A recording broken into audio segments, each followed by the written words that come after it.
जीवन को सुव्यवस्थित बनाने के लिए हमें क्या करना चाहिए और क्या नहीं करना चाहिए। What to do and what not to do।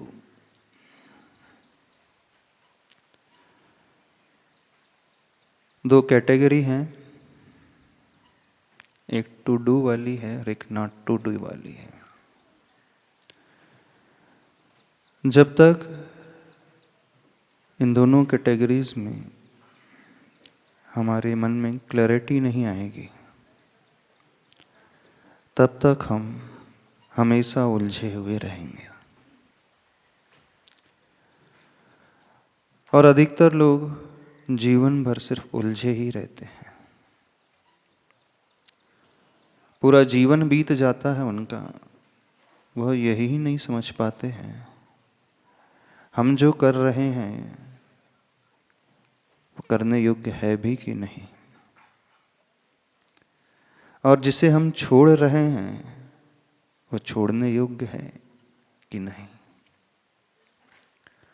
बहुत सारी चीज़ें आप अपने जीवन में अपनाते हैं, बहुत सारी चीज़ें ऐसी होती हैं जिन्हें आप छोड़ देते हैं, जिनकी ओर दृष्टि नहीं करते हैं। लेकिन जिन्हें हमने पकड़ा है, अपने जीवन में इम्प्लीमेंट किया है, क्या वो इतना वर्थ रखती हैं, उतनी वैल्यू रखती हैं अथवा नहीं। एक विचारणीय प्रश्न है। और जिन्हें हमने नहीं अपनाया है, क्या हमने उसे यूं ही छोड़ दिया है, उसकी कोई कीमत नहीं है यह मान करके छोड़ा है,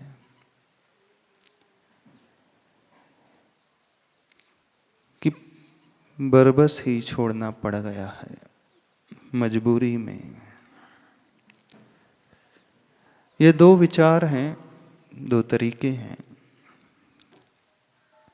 इसका एनालिसिस हर व्यक्ति को अपने लाइफ में अवश्य करना चाहिए। फिर आप जिस भी फील्ड में हो, जहाँ भी हो, जैसे भी हो, जिस कंडीशन में भी हो, जो भी आप कर रहे हो, यदि इसका एनालिसिस करना आपने सीख लिया तो मान करके चलना, आपके जीवन की दिशा और जीवन की दशा दोनों बहुत अच्छी हो जाएगी।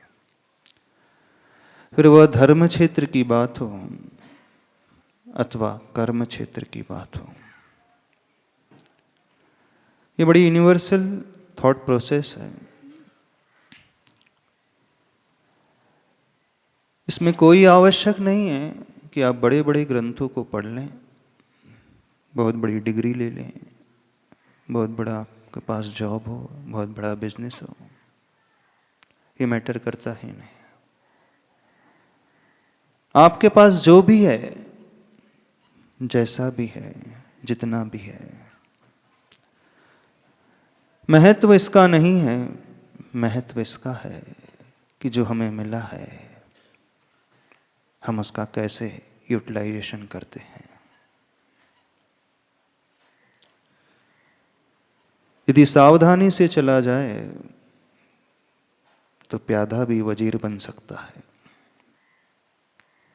सावधानी से खेला जाए तो जो पॉन होता है वह भी क्वीन का रूप ले सकता है। चेस खेला है आपने? कितने लोगों ने चेस खेला है? सभी ने खेला है। सबसे ज्यादा इंपॉर्टेंस किसका होता है चेस के प्ले में? महत्वपूर्ण स्थान कौन रखता है उस चेस में?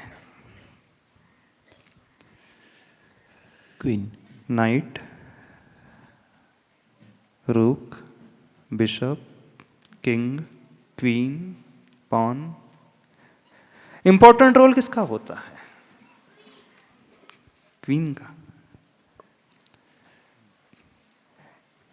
कि उस नाइट का, किस बिशप का?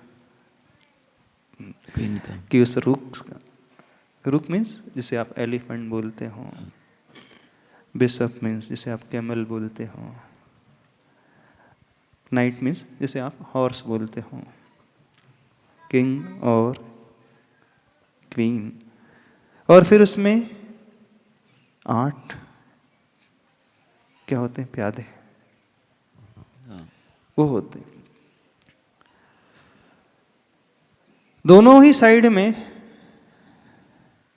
सेम मोहरें होती हैं, सेम टाइप की होती हैं, लेकिन एक जीत जाता है और एक हार जाता है। किंग को ग्रेटनेस मिली है, बाय बर्थ मिली है ना, वो महानता पाता है, जन्म से पाता है। जो उसमें रूख मीन्स एलिफेंट होता है, और उसमें जो कैमल और हॉर्स होते हैं, वो एक लिमिटेड एक्सटेंट तक ही चल सकते हैं, उससे ज़्यादा उनका मूवमेंट नहीं होता है। और किंग जो होता है वो तो और भी ज़्यादा लिमिटेड होता है, सिर्फ एक बॉक्स तक ही मूव कर सकता है, उससे ज़्यादा नहीं। लेकिन जो पॉन्स होते हैं उनकी क्या पोजीशन होती है? किंग जन्म से ग्रेटनेस लेकर के आया है, और पॉन्स जो होते हैं, प्यादे जो होते हैं, बड़े ऑर्डिनरी दिखते हैं, बड़े साधारण से रहते हैं, सामान्य से रहते हैं। लेकिन यदि ढंग से खेला जाए तो वही पॉन जो है उस चेस में क्वीन का रूप भी धारण कर लेता है, जिसे आप वजीर बोलते हैं, क्या बोलते हैं? राजा, वजीर। अब देखना, सबसे ज्यादा पोटेंशियल किस में है? उस किंग में, उस क्वीन में, उस रूक में, उस बिशप में, उस नाइट में, किस पॉन में? बताओ, सबसे ज्यादा इंप्रूवमेंट कौन करता है अपने लाइफ में? पॉन, प्यादा। वो बड़ा छोटा सा रहता है बाय बर्थ, है ना, बड़ा छोटा सा रहता है, लेकिन क्या खेल खेलता है कि अपने आप को पूरा ट्रांसफॉर्मेशन में, अलग ही रूप में ला करके रख देता है। समझने की कोशिश करें उस प्यादे की पोजीशन को, उस पॉन्स की पोजीशन को। जन्म से उसे कुछ नहीं मिला था, उसका मूवमेंट भी बड़ा लिमिटेड ही रहता था।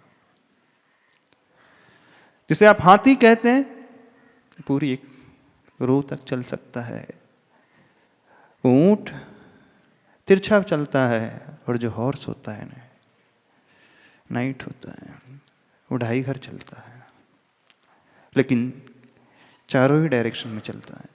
लेकिन एक प्यादा जो है सिर्फ एक घर चलता है, उससे ज्यादा नहीं चलता।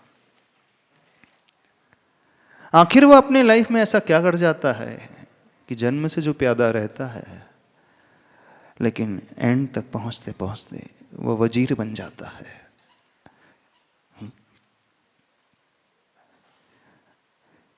क्या इसके भीतर ऐसे घटित हो जाता है? उस चेस बोर्ड को ध्यान से देखा करो। खेला तो आप लोगों ने बहुत है, लेकिन कभी शायद सोचा नहीं। आप अपने आप को किस पोजीशन में देख रहे हो? चलो हम आपसे पूछ रहे हैं,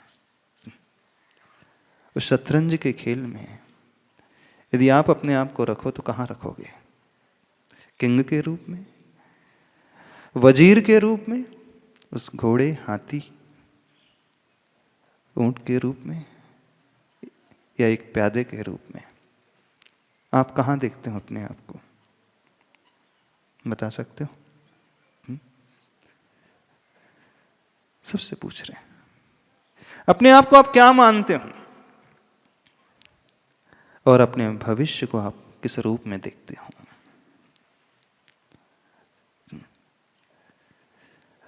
कुछ लोग बाय बर्थ उस किंग के रूप में पैदा हो जाते हैं, लेकिन कुछ लोग कुछ अलग ही अपने जीवन में कर जाते हैं। तो इंपॉर्टेंस इसका नहीं है बाय बर्थ आपको क्या मिला है, इंपॉर्टेंस उसका है कि आप जीवन में कैसे चल रहे हो।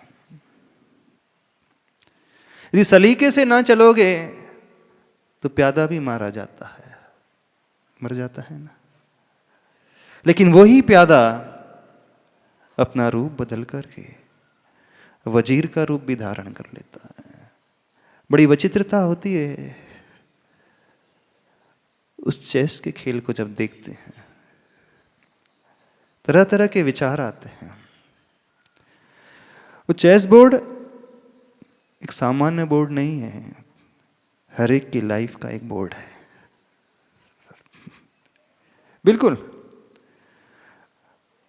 जैसे उसमें वो मोहरें होती हैं कि करके आगे बढ़ती है, हमारा जीवन भी वैसा ही आगे बढ़ता है। अभी डिसाइड हमें करना है, हम जैसे जन्मे थे वैसे ही हमें मरना है कि कुछ ट्रांसफॉर्मेशन हमें अपने भीतर पैदा करना है। यह नजरिया जिस व्यक्ति के भीतर आ जाता है, समझना उसने जिंदगी के इस खेल को सीख लिया। शतरंज का खेल अलग है, लेकिन जीवन का खेल टोटली डिफरेंट है। लेकिन होता दोनों में लगभग एक जैसा ही है। थॉट प्रोसेस दोनों की एक जैसी ही चलती है। हम जो चाहें, जैसा चाहें, जितना चाहें, जब चाहें पा सकते हैं, बिल्कुल कर सकते हैं। बस आवश्यकता है हमें यह पहचानने की कि हमें लाइफ में क्या करना है और क्या छोड़ना है। जो हम कर रहे हैं क्या उतना वैल्यूएबल है भी अथवा नहीं है, और जो हमने छोड़ा है उसे हमने ऐसे ही छोड़ दिया है कि जान करके छोड़ा है। इसका एनालिसिस होना बहुत इंपॉर्टेंट है। फिर आप कुछ भी करो अपने जीवन में, चाहे बिजनेस करो, चाहे जॉब करो, चाहे अच्छे पेरेंट्स की भूमिका में रहो, चाहे अच्छे बच्चे की भूमिका में रहो, एक स्टूडेंट के जीवन में जैसा वो जीता है वैसा रहो, अथवा आप धर्म क्षेत्र में हो, कहीं पर भी क्यों ना हो, आप हर क्षेत्र में हर जगह एक अलग ही मुकाम अपना हासिल कर लोगे। अलग ही पोजीशन अपनी लाइफ में आप बना लोगे। उस लाइफ को जी करके आपको कुछ मिलेगा, एक सेटिस्फेक्शन लगेगा कि हमारी लाइफ का अचीवमेंट है, लगेगा कि हमने लाइफ में कुछ पाया है, कुछ किया है।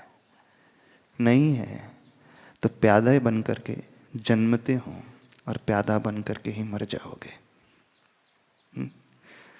जैसे जन्म लेते हो वैसे ही एक दिन चले भी जाओगे। समझने की कोशिश व्यक्ति को अवश्य करना चाहिए। जो ये समझ लेता है वो जीवन को अच्छी तरह से समझ लेता है, और जो ये नहीं समझ पाता है वो अपनी लाइफ को वेस्ट कर देता है। तो आप बताइए, आप अपना जीवन कैसा जी रहे? एक प्यादे की भांति, एक वजीर की भांति, एक किंग की भांति, कि शतरंज की अन्य जो गोटियां हैं उनकी भांति? हमारी बात समझ में आ रही? नहीं समझ में आ रही? आप सिर्फ जो भी पाना चाहते हो अपने लाइफ में, जैसा भी पाना चाहते हो, आपको मिल जाएगा, बिल्कुल मिल जाएगा। कोई नहीं आपके भीतर जो आपको रोक पाएगा, और कोई नहीं आपके बाहर वो भी आपको रोक पाएगा। क्या भीतर भी हमें कोई रोकने वाला होता है, कि सिर्फ बाहर हमारे लाइफ में रोड ब्लॉक्स होते हैं, बाहर हमारे जीवन में बैरियर्स होते हैं? भीतर भी कुछ होता है कि नहीं होता? जो हमारा अंदर होता है वही हमारे बाहर में ट्रांसफॉर्मेशन होकर के हमें नजर आने लगता है। यदि हमारे अंदर में कोई बैरियर्स नहीं है, कोई ब्लॉक्स नहीं, रोड ब्लॉक्स नहीं है, तो हमारे लिए बाहर में भी ऐसा कुछ नजर नहीं आएगा। और भीतर कुछ है, भरा हुआ है, तो वैसा ही हमें बाहर भी नजर आने लगता है। हमारे थॉट्स ही हैं जो मैनिफेस्ट होकर के हमें बाहर दिखने लगते हैं, नजर आने लगते हैं। हम बाहर से क्या हैं, कैसे हैं, ये ज़्यादा मैटर नहीं करता है। हम भीतर से क्या हैं, कैसे हैं, ये ज़्यादा मैटर करता है। तो अपने भीतर झांक करके हर एक व्यक्ति को देखना चाहिए कि वो क्या कर रहा है, कैसा कर रहा है, क्यों कर रहा है, करना भी चाहिए अथवा नहीं करना चाहिए। तो ऐसा तो नहीं जो करना चाहिए हम उसे छोड़ रहे हैं, और जो पकड़ना चाहिए उसे आज तक देखा ही नहीं है, और जो हमने पकड़ा है वो पकड़ने लायक है ही नहीं। जिसे हमने अपनाया है वो अपनाने लायक है ही नहीं, वो कुछ और है। वो सिर्फ हमारी थॉट प्रोसेस पर डिपेंड करता है। हमने क्या सोच बना करके आज तक अपने आप को देखा है, कैसे हम अंदर से अपने आप को विजुलाइज करते हैं, कैसे हम अपने आप को समझते हैं, कैसे हम अपने आप को जानते हैं, कैसे हम स्वयं को पढ़ते हैं। जो अपने आप को जानना, अपने आप को देखना, पढ़ना, समझना सीख लेता है अच्छे से, वही व्यक्ति दुनिया को बहुत अच्छे से जान सकता है, पढ़ सकता है, समझ सकता है। और जो अपने आप को नहीं जान पाता है वो दुनिया को भी नहीं जान पाएगा। कुछ समझ में आ रहा है हम क्या कह रहे हैं? ऊपर से तो नहीं जा रहा? हाँ, बताना, ऊपर से तो नहीं जा रहा? क्या समझ में आ रहा है? अभी तक की आपकी लाइफ कैसी है? कैसा देख रहे हो आपको, अपने आप को? थोड़ा देखा भी है कि नहीं अपने आप को? बस अपने आप को देखने से हमें हर जगह बड़ा आनंद मिलेगा, सुख मिलेगा। अपने आप को पहचानने से, अपने नेचर को समझने से हमें हर सराउंडिंग में बड़ा अच्छा लगेगा। नहीं है तो हम सराउंडिंग को कितनी भी अच्छी क्यों ना बना लें, हमें कभी अच्छा नहीं लगेगा, कुछ भी अच्छा नहीं लगेगा। हम अपने से ही परेशान रहेंगे। हाँ, दोषारोपण हम दूसरों पे करेंगे, सराउंडिंग्स में करेंगे, लोगों पर करेंगे, कहेंगे वो ऐसा है, वो ऐसा है, ये ठीक से बिहेव नहीं करता, वो ठीक से बोलता नहीं है, वो ठीक से दिखता नहीं है, कमेंट्स कसता रहता है, हमारी कमियां निकालता रहता है, हमसे अच्छे से बात नहीं करता है, हमारी केयर नहीं करता है, हमें समझता नहीं है। कितने सारे आपके मन में क्वेश्चंस उठते हैं दूसरों को लेकर, कैसे भाव उठते हैं? हमेशा शिकायत के भाव उठते हैं ना? ऐसे ही नहीं होता है? ऐसे ही होता है कि कैसा होता है? आप अपने लाइफ के उन दुखों के लिए किसे दोष देते हैं? स्वयं को कि दूसरों को? आपका दृष्टिकोण कैसा है? क्या समझ रहे हो? कुछ समझ में आ भी रहा है कि नहीं आ रहा है? आप सोच रहे होंगे महाराज जी ने आज क्या शुरू कर दिया ये? थोड़ी गहरी बात तो नहीं कर रहे? जीवन गहरा है, होना भी चाहिए। हम बाहर की गहराइयों में उतरते हैं, कभी जीवन की गहराइयों में उतरना सीखना चाहिए। हम बाहर ही भागते हैं, कभी अपने अंदर भी आना चाहिए। हाँ, बाहर रहते रहते व्यक्ति अपने आप को ही भूल गया है। भूल गया है कि नहीं? जैसे जो पेरेंट्स हमेशा बाहर रहते हैं तो उनके बच्चे उनको भूल जाते हैं। फिर वो कहते हैं संडे वाले पापा आ गए। नहीं कहते? बाहर रहते रहते घर के लोग उन्हें अच्छे से पहचान नहीं पाते हैं। और ऐसे ही शायद सबके साथ है। बाहर रहते रहते वो अपने आप को भूल गया है। उसे यह भी नहीं पता मैं हूं भी कि नहीं हूं, मेरा होना नहीं होना। वह सिर्फ बाहर तलाशता है ना? वो अपना होना, अपना एग्जिस्टेंस बाहर में तलाशता है, दूसरों में तलाशता है। वो अपना सुख भी दूसरों में तलाशता है और अपने दुखों के कारण को भी दूसरों को देखता है। बिल्कुल ऐसा ही है। उसका एग्जिस्टेंस उसे लगता अवश्य है कि मेरे ही भीतर है, पर होता नहीं, बाहर ही होता है। बाहर ही है ना? आपका अस्तित्व कहाँ है? आपके भीतर कि बाहर में? बाहर समझते हैं? बाहर बड़ा वास्ट है। कुछ लोगों का एग्जिस्टेंस उनकी फैमिली में है, कुछ लोगों का एग्जिस्टेंस उनके बिजनेस में है, कुछ लोगों का एग्जिस्टेंस उनके फ्रेंड सर्कल में है, और कुछ लोगों का एग्जिस्टेंस उनकी बॉडी में है। पर हमारा एग्जिस्टेंस न घर में है, न परिवार में है, न ऑफिस में है, न शॉप में है, न सोसाइटी में है, न सिटी में है, और न ही बॉडी में है। हमारा एग्जिस्टेंस तो हमारे अपने भीतर है। आप कहाँ रहते हो? बताना। कौन हमें बताएगा वे लोग कहाँ रहते हैं? आपका एड्रेस क्या है? आप अपने सुख दुख को कहाँ खोजते हो? किसमें? वस्तुओं में, लोगों में, परिवार में, पैसे में, फैसिलिटीज में, बच्चों में, ऑफिस में, कि शरीर में, कि अपने इमोशंस में, कि अपनी सोल में, अपनी आत्मा में? कहाँ खोजते हो? जो हम बता रहे हैं कभी सुना भी कि नहीं सुना?